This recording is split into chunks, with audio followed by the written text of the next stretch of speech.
কিছু বলার নেই, আমার বলার একটাই, আমরা যেটা বলি কথা রাখি। আমি 4টে পয়েন্ট বলবো। বলুন তো মা বোনেরা, আগের ইলেকশনের আগে বলেছিলাম লক্ষ্মীর ভান্ডার করব, করেছি? পাচ্ছেন? 60 বছর বয়সে গেলেও সারা জীবন যতদিন বেঁচে থাকবেন ততদিন পাবেন। আমরা বলেছিলাম ক্লাস 9-এ সবুজ সাইকেল দেবো, সবুজ সাথী পান? আমরা বলেছিলাম বিনা পয়সায় রেশন দেবো, পান? আমরা বলেছিলাম স্বাস্থ্য সাথী কার্ড দেবো, পরিবারের যিনি সবচেয়ে সিনিয়র মহিলা তার নামে 5 লাখ টাকার স্বাস্থ্য সাথীর কার্ড পেয়েছেন। স্মার্টফোন 10,000 টাকার স্মার্টফোন 12 ক্লাসের জন্য পান।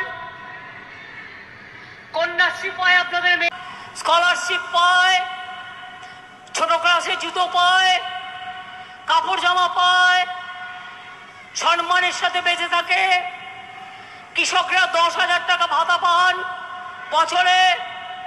শ্রমিকরা সামাজিক সুরক্ষা প্রোগ্রাম আছে আপনাদের জন্য করেছেন। যে টোটো চালান, যে অটো চালান, যে বিড়ি তৈরি করেন, যে গরিব যার কোনো ভবিষ্যৎ নেই, মনে রাখবেন বাংলা একমাত্র রাজ্য যারা পেনশন দেয়, আর কোনো রাজ্য দেয় না। আর মোদি তো দেয় না। সেন্ট্রাল গভর্নমেন্টে কোনো পেনশন নেই, সব তুলে দিয়েছে। রাজ্যেও বিজেপি কোন রাজ্যে পেনশন নেই, একমাত্র পশ্চিম বাংলায় আমরা পেনশন দিই, তাই রিটায়ারমেন্ট করার পরে লোকেরা নিশ্চিন্তে থাকে। তাই 500 টাকা পেতেন, সারা জীবনে 1000 টাকা পাবেন।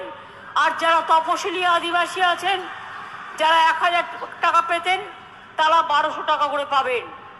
এছাড়াও আশা অঙ্গনারী থেকে শুরু করে, আমায় গালাগালি দাও দাও, আমার তাতে গায়ে ফোসকা পড়ছে না, আমি এখন কেয়ারও করি না। আমি জানি কিছু লোক আছে কাজ নেই কর্ম নেই, সারাদিন কোনো কাজ করে না, কোনো কর্ম করে না, মাথার মধ্যে শুধু নেংটি ইঁদুর ঘুরে বেড়ায়। তো নেংটি ইঁদুরের বুদ্ধি কতটা? ওই কুটুস কুটুস কুটুস সারাক্ষণ চলছে, কুটুস কুটুস। 3 দিনের জন্য বাংলাদেশে গিয়েছিলেন, ওখানে গিয়েও দাঙ্গা লাগিয়ে দিয়ে এসছেন। আগে নিজেকে সামলান। আপনি আমার রাজ্য সরকারকে কোনো ইনস্ট্রাকশন দেওয়ার অধিকার আপনার নেই। এটা ইলিগাল, এটা আনকনস্টিটিউশনাল।